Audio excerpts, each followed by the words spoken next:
Waktu itu ibarat lembaran kertas yang berharga, yang setiap harinya kita diberikan tinta emas untuk menorehnya. Ketika kita salah tulis, maka akan salah baca. Tapi kita sebagai umatnya Nabi Muhammad, istimewanya adalah kita punya Ramadan, bulan penuh keberkahan, bulan penuh ampunan. Seberapapun kita buruknya, bejatnya, kurangnya sedikit amal misalkan, asal engkau berada umur di bulan Ramadan, kesempatan itu. Hidup ini sejatinya adalah perjalanan waktu. Orang yang berada di hari ini tak bisa kembali ke belakang. Apa manusia langsung pandai ketika dilahirkan? Tidak. Manusia itu belajar dari seniornya. Seniornya sama, lahir telanjang juga, tidak tahu apa-apa sebelumnya. Dia belajar kepada senior sebelumnya. Lalu kalau begitu, siapa orang pertama kali yang menjadi panutan? Rasulullah. Rasulullah sallallahu alaihi wasallam. Apalagi sudah jelas di dalam Quran ayat kedua, surah kedua, di ayat kedua, surah kedua ayat kedua. Dzalikal kitab, Al-Quran itu la raiba fi, isinya benar, tak ragu lagi, pasti. Hudan lil muttaqin, petunjuk, peta untuk orang-orang bertakwa.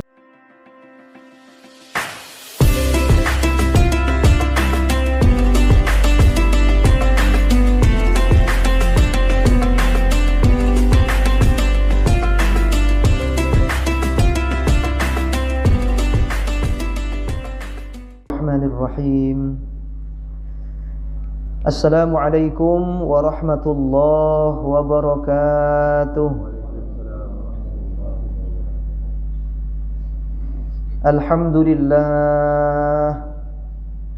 Alhamdulillahi rabbil alamin, wa bihi nasta'in ala umurid dunya waddin. Wassalatu wassalamu ala sayyidina Muhammadin wa ala alihi wa sahbihi ajma'in, amma ba'du. Qala Allah ta'ala fil Qur'anil azim,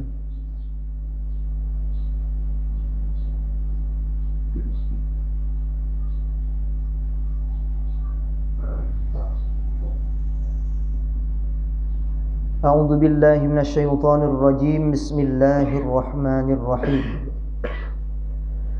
شهر رمضان الذي أنزل فيه القرآن هدى للناس وبينات من الهدى والفرقان فمن شهد منكم الشهر فليصم ومن كان مريضا أو على سفر فعدة من أيام أخر يريد الله بكم اليسر ولا يريد بكم العسر ولتكملوا العدة ولتكبروا الله على ما هداكم ولعلكم تشكرون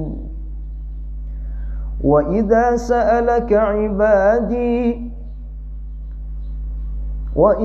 سألك عبادي عني فإني قريب أجيب دعوة الداع إذا دعان فليستجيبوا لي وليؤمنوا بي لعلهم يرشدون. وقال أيضا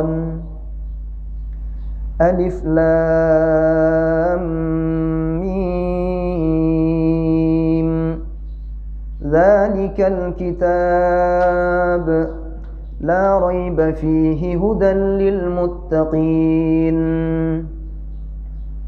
إلى آخره. صدق الله العظيم وصدق رسوله النبي الكريم ونحن على ذلك من الشاهدين walhamdulillahi rabbil alamin.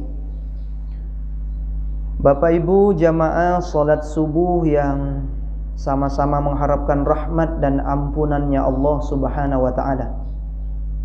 Alhamdulillah, mari sama-sama kita mengungkapkan seraya mengucapkan rasa syukur kita kepada Allah Subhanahu wa taala yang telah memberikan kesempatan kepada kita hidup untuk kesekian kalinya, dengan ucapan alhamdulillahirabbil alamin. Kedua kalinya salawat dan salam mari kita sambungkan kepada junjungan Rasul Nabi Muhammad, Nabi yang telah mengajarkan iman, Nabi yang telah menuntun ilmu, Nabi yang telah memberikan warisan kepada kita, yang dengan warisan itu Allah jamin dengan warisan itu bisa sampai kepada tempat yang sama, yaitu surganya.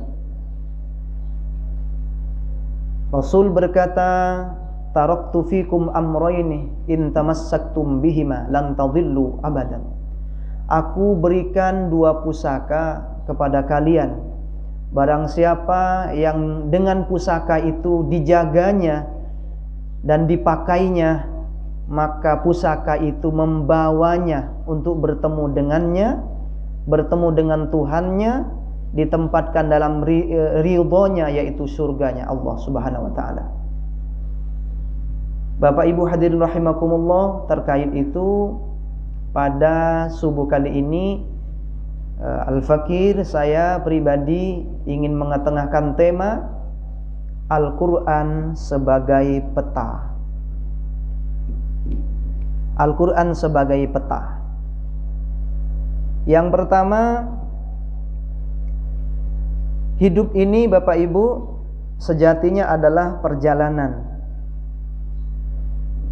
Perjalanan waktu. Kalau saya menyebutnya adalah lorong waktu. Orang yang berada di hari ini tak bisa kembali ke hari kemarin, walau sedetik. Kalau kita pernah mukul orang, gerakannya kita ulangi, tidak akan sama dengan gerakan awal kali. Waktu itu ibarat lembaran kertas yang berharga, yang setiap harinya kita diberikan tinta emas untuk menorehnya. Ketika kita salah tulis, maka akan salah baca. Tapi kita sebagai umatnya Nabi Muhammad, istimewanya adalah kita punya Ramadan, bulan penuh keberkahan, bulan penuh ampunan. Seberapapun kita buruknya, bejatnya, kurangnya sedikit amal misalkan, asal engkau berada umur di bulan Ramadan, kesempatan itu. Hidup ini sejatinya adalah perjalanan, perjalanan waktu. Orang yang berada di hari ini tak bisa kembali ke belakang. Yang namanya lorong waktu, bayangkan aja ibarat pipa itu, paralon. Paralon itu ada awal, ada ujung. Kalau kita udah berjalan di dalam satu lorong paralon itu, sekali masuk tak bisa mundur. Satu-satunya pilihannya adalah keluar di ujung. Keluar di ujung. Tetapi sebelum waktunya tidak akan berada di ujung. Benar-benar waktu kita adalah hari ini. Kematian itu pasti. Yang belum pasti itu kita beruntung saat meninggal atau rugi. Apakah kita bahagia atau bersedih, atau surga atau neraka, kita belum tahu. Kita butuh peta untuk perjalanan itu. Itu yang dimaksud Al-Quran sebagai peta. Dalam perjalanan tersebut kita harus berkali-kali melihat peta agar tidak tersesat. Oke, kita akui bahwa Google punya kelemahan. Ada kadang ketika kita berjalan udah tahu sungai suruh belok, itu Google. Tetapi apapun itu kita terbantu sekali dengan adanya Google. Adanya Google Map itu terbantu sekali. Kelemahan Google, seakan-akan Allah ingin perlihatkan kebenaran Al-Quran itu satu demi satu, sedikit demi sedikit, waktu demi waktu, mukjizat Al-Quran semakin tampak bahwa memang benarlah Al-Quran. Hidup ini butuh panduan. Selain ada panduannya, ada contohnya Rasulullah SAW. Lengkap hidup. Tuan mana raja mana yang ketika memberikan perintah langsung diberikan buku panduan sekaligus contohnya? Tidak ada kecuali Allah Subhanahu wa taala. Semua siklus kehidupan termasuk manajemen kepemimpinan di dunia ini, di kantor-kantor, organisasi apapun, biasanya ada juknis, petunjuk teknis, pengerjaan di lapangan, SOP namanya. Itu semuanya belajar kepada konsep Al-Quran. Apa manusia langsung pandai ketika dilahirkan? Tidak. Manusia itu belajar dari seniornya. Seniornya sama lahir telanjang juga, tidak tahu apa-apa sebelumnya. Dia belajar kepada senior sebelumnya. Lalu kalau begitu, siapa orang pertama kali yang menjadi panutan? Rasulullah. Rasulullah sallallahu alaihi wasallam. Apalagi sudah jelas di dalam Quran ayat kedua, surah kedua, di ayat kedua, surah kedua ayat kedua. Dzalikal kitab, Al-Quran itu la raiba fi, isinya benar, tak ragu lagi, pasti. Hudan lil muttaqin, petunjuk, peta untuk orang-orang bertakwa. Nah, jamaah muttaqin ini penting tuh bagi kita yang ingin menyesuaikan diri dengan nama masjid ini, Al-Muttaqin, orang-orang yang bertakwa.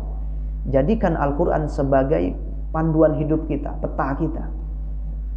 Sekarang kita namanya peta ya, namanya peta itu harus melihat titik koordinat, akan kemana, dari mana, posisi sedang berada di mana, akan kemana, dari mana, posisi sekarang ada di mana.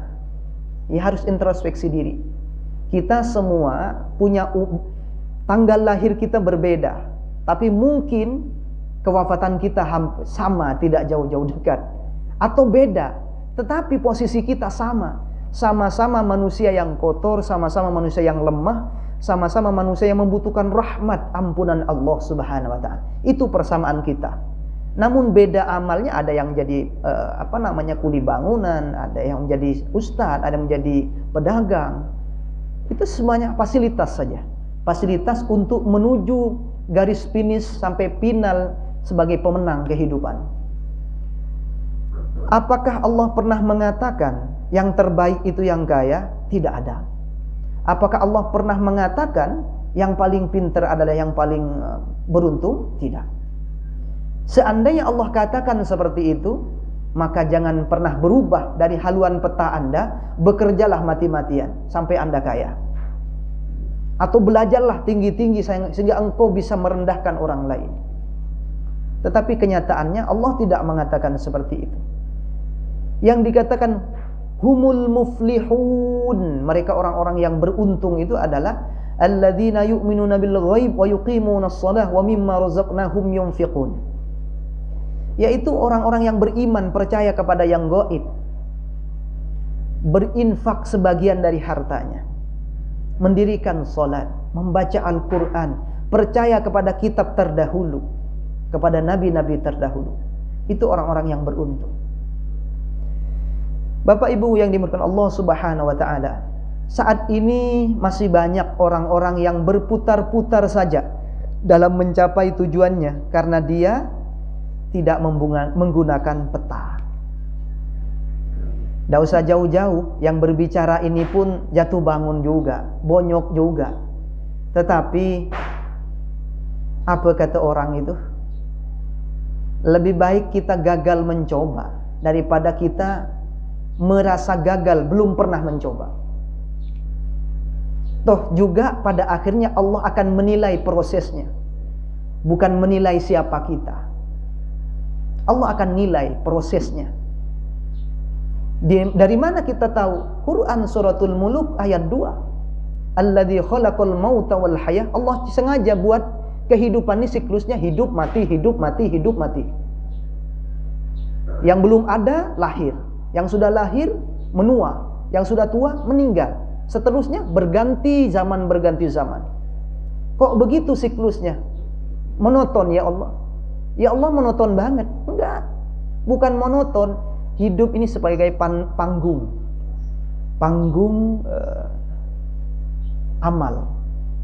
amal soleh. Ayyukum ahsanu amala, siapa yang paling baik perannya, bukan yang paling bagus statusnya. Siapa yang paling bagus perannya? Statusnya tokoh agama, bagus nggak memerankannya? Kalau nggak bagus, dicoret. Statusnya mungkin petani, tetapi perannya bagus. Bagus, wali Allah di mata Allah. Saya terkesima sekali dengan satu singkatan yang sering diucapkan di dalam SMK, kajian subuh menggapai keberkahan, Kiai Haji Lukmanul Hakim itu. SMS, semua masih skor sementara. Skor masih sementara. Semua kita nih jangan pernah mengatakan paling baik. Atau bagi Anda yang mungkin hari ini sedang berada terbuang, termarginalkan atau terjatuh dalam dosa, jangan putus asa, cepat lari ke masjid, cepat lari mendekat. Semuanya skor sementara. Sebanyak apapun dosamu, ketika Allah terima, surga tempatmu. Segudang apapun, sebanyak apapun amal kebajikan kita, ketika Allah tidak pandang itu, maka neraka tempatmu. Skor sementara. Kita jadikan peta sebagai, kita jadikan Al-Quran sebagai peta kita. Ketika kita berada di tengah, bagaimana kita menentukan titik koordinat. Ketika kita berada di depan, bagaimana ketika kita berada di belakang. Ketika bagaimana kita gelincir, kita akan melihat peta. Ketika kita tidak tahu titik koordinat kita, maka sulit kita akan menentukan kemana dan dari mana. Mungkin dari mana kita tahu bisa menjawab. Halo, kenapa kamu nggak nyampai-nyampai? Di mana posisimu? Pasti pertanyaannya begitu. Di mana posisimu? Kamu mau kemana? Aku akan menuju ke hadapanmu ya Allah, menggapai ridhomu ya Allah. Oke, kalau begitu kata Allah, posisimu di mana? Aku ingin menuntun kamu. Posisimu di mana? Kita nggak punya jawaban karena kita nggak pernah introspeksi diri. Ini Ramadan Bapak Ibu, ini Ramadan. Kita jadikan untuk berintrospeksi diri. Ramadan yang lalu seperti apa diriku? Bagaimana Ramadan hari ini yang akan aku lakukan?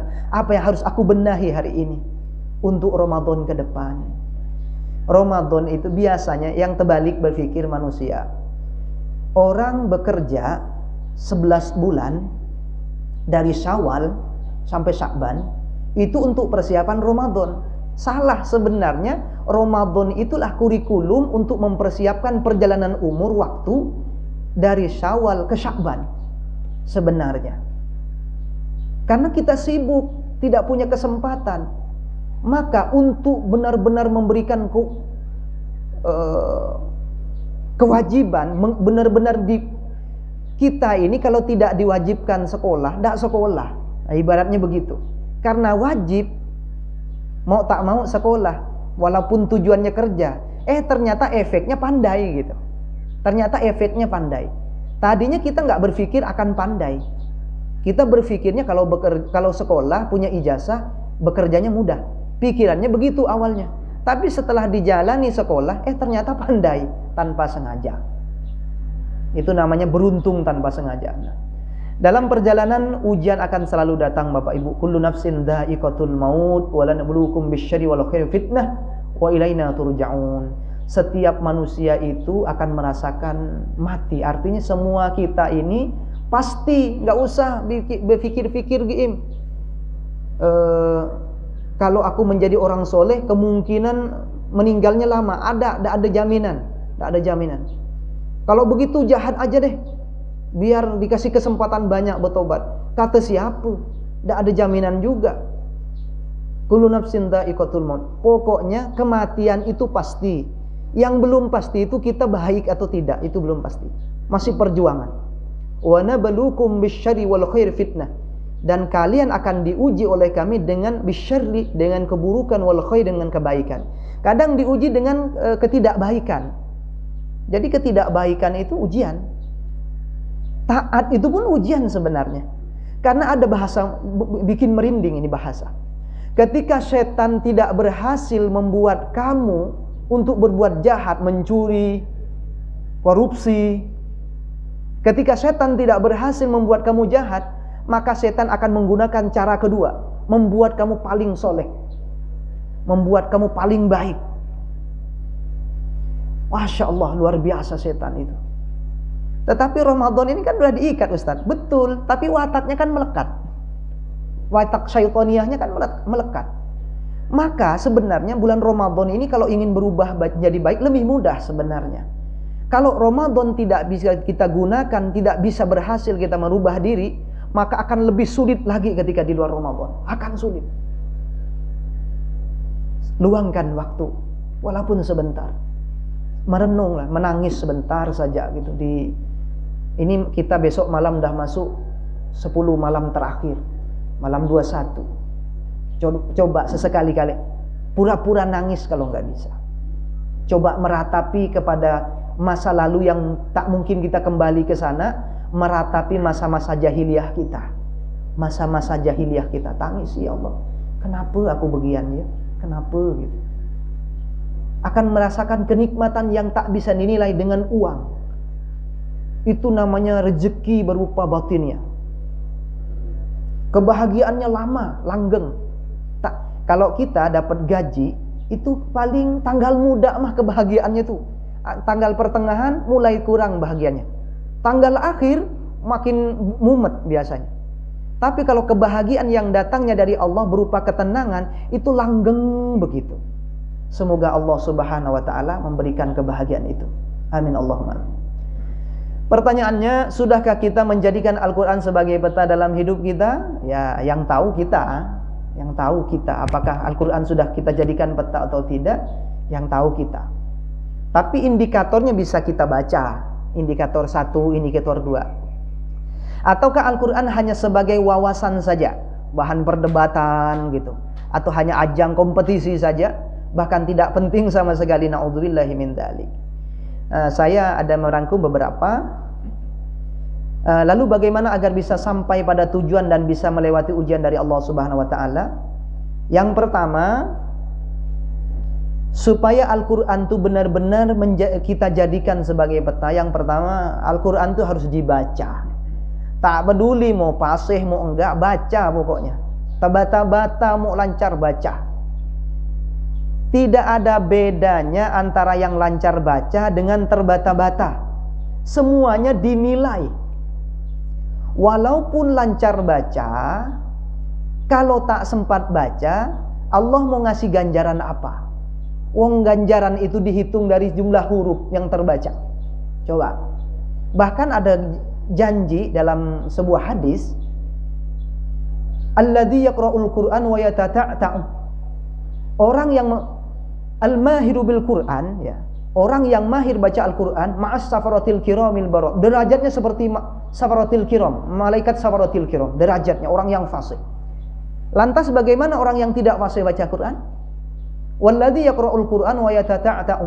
Orang yang baca Quran terbata-bata, dia punya dua kebaikan, punya dua keutamaan. Yang pertama, dapat pahala membaca itu sendiri, walaupun salah itu dinilai oleh Allah. Yang kedua, mendapatkan pahala bonus kesulitan dia. Udah susah apa ya, berpeluh. Gitu. Pokoknya baca tuh sampai berpeluh lah, berpeluh. Nah, berpeluhnya itu dapat pahala, apalagi baca Qur'annya. Masya Allah. Maka yang pertama, supaya Al-Quran itu benar-benar jadi peta dalam hidup kita, harus dibaca. Dan secara logika, peta itu kan harus dilihat. Kalau petanya ada tapi tidak dilihat, sama gak sesat juga. Ya memang yang pertama harus dibaca. Yang kedua, setelah dibaca kalau bisa dipahami. Walaupun ada petanya, kalau yang baca peta tidak tahu, sama juga, sesat juga. Maka yang pertama itu harus dibaca dan dipahami. Yang kedua, Al-Quran supaya jadi peta dalam hidup kita harus dijalani. Misal, karena kita pegang HP, lihat Google Map, di rumah itu bisa. Tapi kan kita nggak sedang berjalan kemana-mana. Beda cerita kalau kita berada di tengah perjalanan, pegang HP. Itu benar-benar kita menjalani peta. Petanya dilihat, dibaca, dipahami, dan kita menentukan titik koordinat. Oh, saya di sini. berarti tinggal sekian menit lagi, ya, seperti itu. Dan tujuan itu makin gamblang. Ketika kita berjalan dan menggunakan peta, tahu titik koordinat kita, tujuan kita itu semakin kelihatan gitu. Tetapi selain itu, naudzubillahi min dzalik, makin gelap, tidak tahu entah kemana, tanpa tujuan. Nah, yang terakhir adalah terus menerus. Maksudnya, kalau tadi harus selalu dibaca, terus baca terus pahami terus jalani terus. Sampai kapan? Hatta ya'tiyakumul yaqin, sampai Allah katakan waktunya pulang. Allah Rabbi. Begini Bapak Ibu, jangankan jalannya itu jalan yang belum pernah kita lalui, jalan yang sudah pernah kita lalui saja, kalau jalan itu lama tidak kita lalui, udah tumbuh hutan, ketika kita akan menjalani susah kita lewati, bahkan kita bisa sesat. Itu jalan sudah kita tahu loh sebelumnya, apalagi jalan yang belum pernah kita lalui. Na'udzubillahi min dzalik. Ada santri penghafal di sini. Andaikan ada santri penghafal, orang hafal Quran itu bukan masalah hafalnya, tapi masalah berapa banyak Anda mengulang hafalan. Karena ada orang hafal Quran tidak ada niat ngapal karena banyaknya mengulang. Orang yang hafal Quran kalau jarang dibaca, ujung-ujungnya lupa juga. Kalau sudah lupa, bukan hafal namanya. Karena hafal itu artinya ingat. Untuk mengingat harus selalu dibaca. Sama, jalan pulang menuju Allah ini, Al-Quran sebagai petanya harus selalu dibaca. Kalau tidak selalu dibaca, demi Allah, akan sulit ketika kita pulang ke Lauhul Mahfud, ke hadirat Allah Subhanahu wa Ta'ala. Akan sulit. Oh, Ustadz ini kayak pernah mati, kayak pernah pulang kepada Allah Subhanahu wa Ta'ala. Orang beriman tidak perlu harus mati dulu untuk yakin. Orang beriman itu cukup membaca Al-Quran dan meyakini. Itulah orang-orang beriman. Apakah Ustadz orang beriman? Belajar beriman. Dan belum ada petunjuk yang kami yakini selain Al-Quran yang berbicara semacam ini. Bapak Ibu yang dimuliakan Allah Subhanahu wa Ta'ala, demikian yang dapat kami sampaikan. Mari kita jadikan Al-Quran sebagai peta dengan cara baca terus baca. Tidak tahu, belajar. Sudah tahu, baca. Sudah tahu tapi belum paham, belajar memahami. Sudah paham tapi sering lalai, sering tergelincir, terus pahami dan terus baca. Dan terus dakwahkan. Bapak Ibu yang dimuliakan Allah Subhanahu wa Ta'ala, semoga setiap patah kalimat baik yang kami sampaikan haknya dari Allah Subhanahu wa Ta'ala, semoga menjadi jariah pahala untuk pribadi penyampainya dan kebaikan untuk kita semuanya. Kalau ada yang salah dari penyampaian ini, mohon dimaafkan. Jika ada benarnya, semoga menjadi kebaikan. Terima kasih atas segala perhatian. Mohon maaf atas segala kekhilafan. Akhiran, assalamualaikum warahmatullahi wabarakatuh.